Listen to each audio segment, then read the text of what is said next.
Bookspot. I'm Earl Wyenberg. This is our Halloween special, and for the special, we have a ghost story by M.R. James, a Victorian author with a real flair for the horrific. Lost Hearts. It was, as far as I can ascertain, in September of the year 1811 that a post-chaise drew up before the door of Aswarby Hall in the heart of Lincolnshire. The little boy, who was the only passenger in the chaise and who jumped out as soon as it had stopped, looked about him with the keenest curiosity during the short interval that elapsed between the ringing of the bell and the opening of the hall door. He saw a tall, square, red brick house built in the reign of Anne. A stone-pillared porch had been added in the purer classical style of 1790. The windows of the house were many, tall and narrow, with small panes and thick white woodwork. A pediment pierced with a round window crowned the front. There were wings to right and left, connected by curious glazed galleries supported by colonnades with the central block. These wings plainly contained the stables and offices of the house. Each was surmounted by an ornamental cupola with a gilded vane. An evening light shone on the building, making the window panes glow like so many fires. Away from the hall in front stretched a flat park studded with oaks and fringed with firs, which stood out against the sky. The clock in the church tower, buried in trees on the edge of the park, only its golden weathercock catching the light, was striking 6, and the sound came gently beating down the wind. It was altogether a pleasant impression, though tinged with the sort of melancholy appropriate to an evening in early autumn, that was conveyed to the mind of the boy, who was standing on the porch waiting for the door to open to him. The post-chaise had brought him from Warwickshire, where some 6 months before he had been left an orphan. Now, owing to the generous offer of his elderly cousin, Mr. Abney, he'd come to live at Aswarby. The offer was unexpected because all who knew anything of Mr. Abney looked upon him as a somewhat austere recluse, into whose steady-going household the advent of a small boy would import a new and, it seemed, incongruous element. The truth is that very little was known of Mr. Abney's pursuits or temper. The professor of Greek at Cambridge had been heard to say that no one knew more of the religious beliefs of the later pagans than did the owner of Aswarby. Certainly his library contained all the then available books bearing on the mysteries, the Orphic poems, the worship of Mithras, and the Neoplatonists. In the marble-paved hall stood a fine group of Mithras slaying a bull, which had been imported from the Levant at great expense by the owner. He had contributed a description of it to the Gentleman's Magazine, and he had written a remarkable series of articles in the Critical Museum on the superstitions of the Romans of the Lower Empire. He was looked upon, in fine, as a man wrapped up in his books, and it was a matter of great surprise among his neighbors that he should ever have heard of his orphan cousin Stephen Elliott, much more that he should have volunteered to make him an inmate of Aswarby Hall.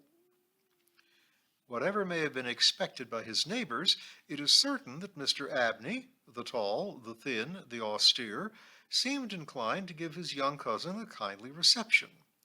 The moment the front door was opened, he darted out of his study, rubbing his hands with delight. "How are you, my boy? How are you? How old are you?" he said. "That is, you are not too much tired, I hope, by your journey to eat your supper?" "No, thank you, sir," said Master Elliott. "I'm pretty well." "That's a good lad," said Mr. Abney. "And how old are you, my boy?" It seemed a little odd that he should have asked the question twice in the first 2 minutes of their acquaintance. "I'm 12 years old next birthday, sir," said Stephen. "And when is your birthday, my dear boy? 11th of September, eh? That's very well. Nearly a year hence, isn't it? I like that. I like to get these things down in my book. Sure it's 12? Certain?" "Yes, quite certain, sir." Well, take him to Mrs. Bunch's room, Parks, and let him have his tea, supper, whatever it is." "Yes, sir," answered the staid Mr. Parks, and conducted Stephen to the lower regions. Mrs. Bunch was the most comfortable and human person whom Stephen had as yet met in Aswarby. She made him completely at home. They were great friends in a quarter of an hour, and great friends they remained. Mrs. Bunch had been born in the neighborhood some 55 years before the date of Stephen's arrival, and her residence at the Hall was of 20 years' standing. Consequently, if anyone knew the ins and outs of the house and the district, Mrs. Bunch knew them, and she was by no means disinclined to communicate her information. Certainly, there were plenty of things about the Hall and the Hall gardens which Stephen, who was an adventurous and inquiring turn, was anxious to have explained to him. Who built the temple at the end of the Laurel Walk? Who was the old man whose picture hung on the staircase, sitting at a table with a skull under his hand? These and many similar points were cleared up by the resources of Mrs. Bunch's powerful intellect. There were others, however, of which the explanations furnished were less satisfactory. One November evening, Stephen was sitting by the fire in the housekeeper's room, reflecting on his surroundings. "Is Mr. Abney a good man, and will he go to heaven?" he asked suddenly, with the peculiar confidence which children possess in the ability of their elders to settle these questions, the decision of which is believed to be reserved for other tribunals. "Good, bless the child," said Mrs. Bunch. "Master's as kind a soul as ever I see. Didn't I never tell you of the little boy as he took in out of the street, as you may say, the 7 years back, and the little girl 2 years after I first come here?" "No, do tell me all about them, Mrs. Bunch, now, this minute." "Well," said Mrs. Bunch, "the little girl I don't seem to recollect so much about. I know master brought her back with him from his walk one day, and give orders to Mrs. Ellis, as was housekeeper then, as she should be took every care with. And the poor child had no one belonging to her. She told me so her own self. And here she lived with us a matter of 3 weeks, it might be, and then, whether she was something of a gypsy in her blood or what not, but one morning she out of her bed afore any of us had opened an eye, and neither track nor yet trace of her have I set eyes on since. Master was wonderful put about, and had all the ponds dragged, but it's my belief she had away with them gypsies, for there was singing round the house for as much as an hour the night she went, and Parks, he declare that he heard them a-calling in the woods all that afternoon. Dear, dear, an odd child she was, so silent in her ways and all, but I was wonderful taken up with her, so domesticated she was, surprising." "And what about the little boy?" said Stephen. "Ah, that poor boy," sighed Mrs. Bunch. "He were a foreigner, Giovanni he called hisself, and he come a-tweaking his hurdy-gurdy round at the drive one winter day, and master had him in that minute, and asked all about where he come from, and how old he was, and how he made his way, and where was his relatives, all as kind as a heart could wish. But it went the same way with him. They're an unruly lot, them foreign nations, I do suppose, and he was off one fine morning just the same as the girl. Why he went and what he done was our question for as much as a year after, for he never took his hurdy-gurdy, and there it lays on the shelf." The remainder of the evening was spent by Stephen in his miscellaneous cross-examination of Mrs. Bunch, and in efforts to extract a tune from the hurdy-gurdy. That night he had a curious dream. At the end of the passage at the top of the house, in which his bedroom was situated, there was an old disused bathroom. It was kept locked, but the upper half of the door was glazed, and since the muslin curtains which used to hang there had long been gone, you could look in and see the lead-lined bath affixed to the wall on the right hand, with its head toward the window. On the night of which I am speaking, Stephen Elliott found himself, as he thought, looking through the glazed door. The moon was shining through the window, and he was gazing at a figure which lay in the bath. His description of what he saw reminds me of what I once beheld myself in the famous vaults of St. Michan's Church in Dublin, which possesses the horrid property of preserving corpses from decay for centuries. A figure, inexpressibly thin and pathetic, of a dusty leaden color, enveloped in a shroud-like garment, the thin lips crooked into a faint and dreadful smile, the hands pressed tightly over the region of the heart. As he looked upon it, a distant, almost inaudible moan seemed to issue from its lips, and the arms began to stir. The terror of the sight forced Stephen backward, and he awoke to the fact that he was indeed standing on the cold boarded floor of the passage in the full light of the moon. With a courage which I do not think can be common among boys of his age, he went to the door of the bathroom to ascertain if the figure of his dream were really there. It was not, and he went back to bed. Mrs. Bunch was much interested next morning by his story and went so far as to replace the muslin curtain over the glazed door of the bathroom. Mr. Abney, moreover, to whom he confided his experiences at breakfast, was greatly interested and made notes of the matter in what he called his book. The spring equinox was approaching, as Mr. Abney frequently reminded his cousin, adding that this had been always considered by the ancients to be a critical time for the young, that Stephen would do well to take care of himself and to shut his bedroom window at night, and that Censorinus had some valuable remarks on the subject. Two incidences occurred about this time that made an impression upon Stephen's mind. The first was after an unusually uneasy and oppressed night that he had passed, though he could not recall any particular dream that he had had. The following evening, Mrs. Bunch was occupying herself in mending his nightgown. "Gracious me, Master Stephen," she broke forth rather irritably, "how do you manage to tear your nightdress all to flinders this way? Look here, sir, what trouble you do give to poor servants who have to darn and mend after you." There was indeed a most destructive and apparently wanton series of slits or scorings on the garment, which would undoubtedly require a skillful needle to make good. They were confined to the left side of the chest, long parallel slits about 6 inches in length, some of them not quite piercing the texture of the linen. Stephen could only express his entire ignorance of their origin. He was sure they were not there the night before. "But," he said, "Mrs. Bunch, they are just the same as the scratches on the outside of my bedroom door, and I'm sure I never had anything to do with making them." Mrs. Bunch gazed at him open-mouthed, then snatched up a candle, departed hastily from the room, and was heard making her way upstairs. In a few minutes she came down. "Well," she said, "Master Stephen, it's a funny thing to me how them marks and scratches can have come there, too high up for any cat or dog to have made 'em, much less a rat, for all the world like a Chinaman's fingernails, as my uncle in the tea trade used to tell us when we was girls together. I wouldn't say nothing to master, not if I was you, Master Stephen, my dear, and just you turn the key of the door when you go to your room." "I always do, Mrs. Bunch, as soon as I've said my prayers." "Ah, that's a good child. Always say your prayers, and then no one can't hurt you." Herewith Mrs. Bunch addressed herself to mending the injured nightgown, with intervals of meditation, till bedtime. This was on a Friday night in March 1812. On the following evening, the usual duet of Stephen and Mrs. Bunch was augmented by the sudden arrival of Mr. Parks, the butler, who as a rule kept himself rather to himself in his own pantry. He did not see that Stephen was there. He was, moreover, flustered, and less slow of speech than was his wont. "Master may get up his own wine if he likes of an evening," was his first remark.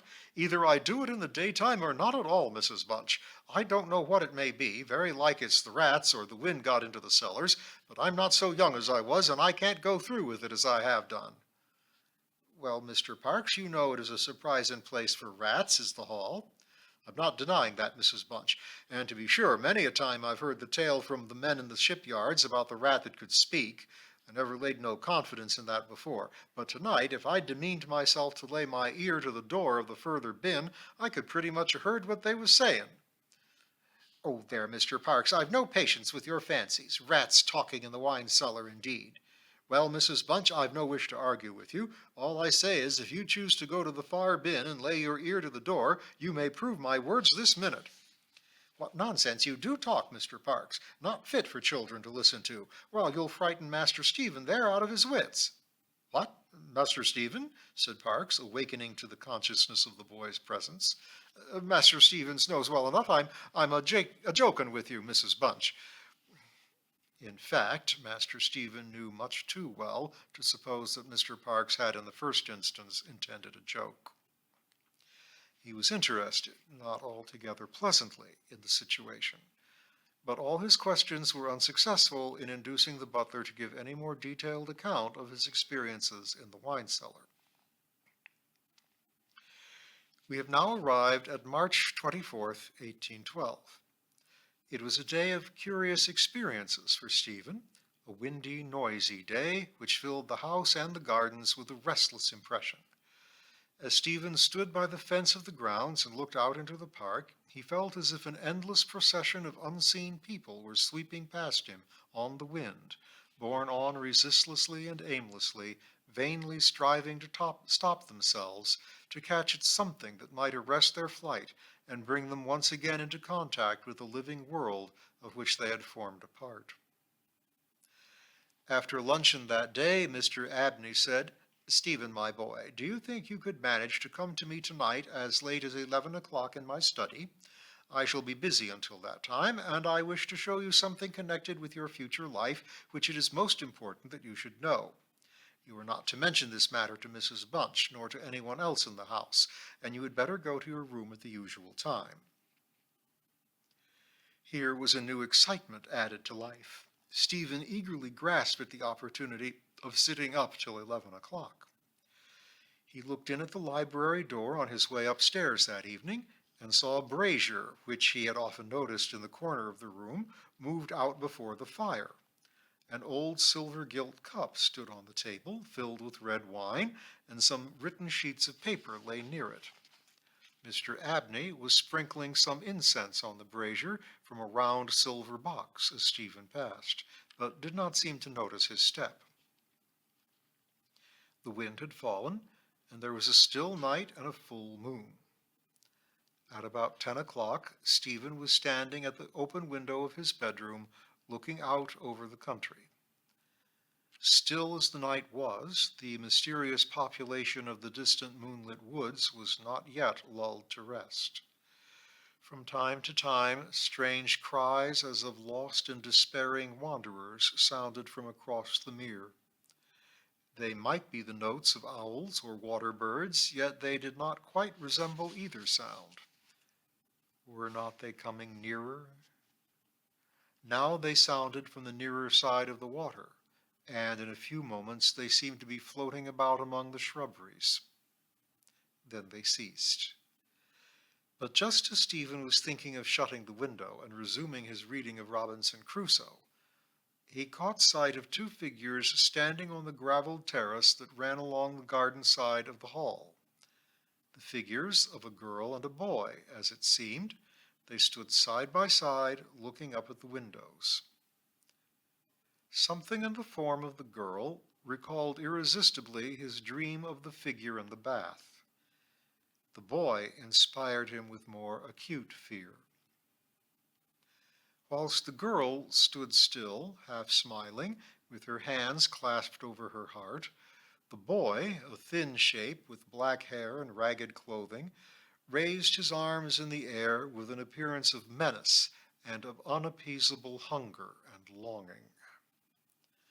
The moon shone upon his almost transparent hands, and Stephen saw that the nails were fearfully long, and that the light shone through them. As he stood with his arms thus raised, he disclosed a terrifying spectacle.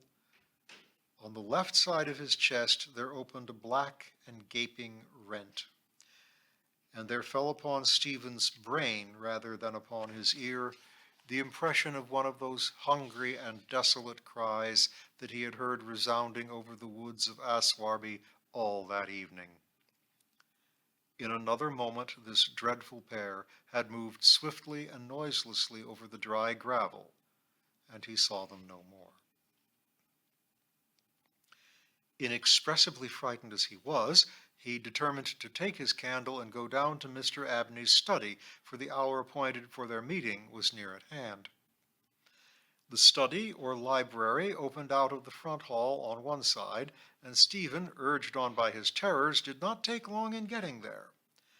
To effect an entrance was not so easy. It was not locked, he felt sure, for the key was on the outside of the door as usual. He repeated knocks, produced no answer.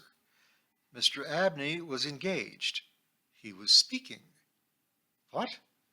Why did he try to cry out? And why was the cry choked in his throat? Had he, too, seen the mysterious children? But now everything was quiet, and the door yielded to Stephen's terrified and frantic pushing.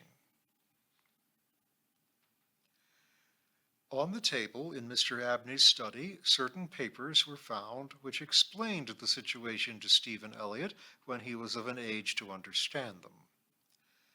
The most important sentences were as follows. It was a belief very strongly and generally held by the ancients, of whose wisdom in these matters I have had such experiences as induce me to place confidence in their assertions, that by enacting certain processes which to us moderns have something of a barbaric complexion, a very remarkable enlightenment of the spiritual faculties in man may be attained. That, for example, by absorbing the personalities of a certain number of his fellow creatures, an individual may gain a complete ascendancy over those orders of spiritual beings which control the elemental forces of our universe. It is recorded of Simon Magus that he was able to fly in the air, to become invisible, or to assume any form he pleased by the agency of the soul of a boy whom, to use the libelous phrase employed by the author of the Clementine Recognitions, he had murdered. I find it set down, moreover, with considerable detail in the writings of Hermes Trismegistus, that a similar happy result may be produced by the absorption of the hearts of not less than 3 human beings below the age of 21 years. To the testing of the truth of this receipt I have devoted the greater part of the last 20 years, selecting as the corpora vilia of my experiment such persons as could conveniently be removed without occasioning a sensible gap in society. The first step I effected by the removal of one Phoebe Stanley, a girl of gypsy extraction, on March 24, 1792. The second by the removal of a wandering Italian lad named Giovanni Paoli on the night of March 23, 1805. The final victim, to employ a word repugnant in its highest degree to my feelings, must be my cousin, Stephen Elliott. His day must be this March 24, 1812. The best means of effecting the required absorption is to remove the heart from the living subject, to reduce it to ashes, and to mingle them with about a pint of some red wine, preferably port. The remains of the first 2 subjects, at least, it will be well to conceal. A disused bathroom or wine cellar will be found convenient for such a purpose. Some annoyance may be experienced from the psychic portion of the subjects, which popular language dignifies with the name of ghosts, but the man of philosophic temperament, to whom alone the experiment is appropriate, will be little prone to attach importance to the feeble efforts of these beings to wreak their vengeance upon him. I contemplate with the liveliest satisfaction the enlarged and emancipated existence which the experiment, if successful, will confer on me, not only placing me beyond the reach of human justice, so-called, but eliminating to a great extent the prospect of death itself.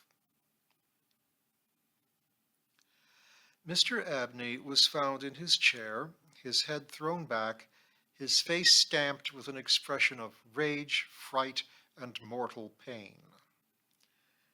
In his left side was a terrible lacerated wound exposing the heart.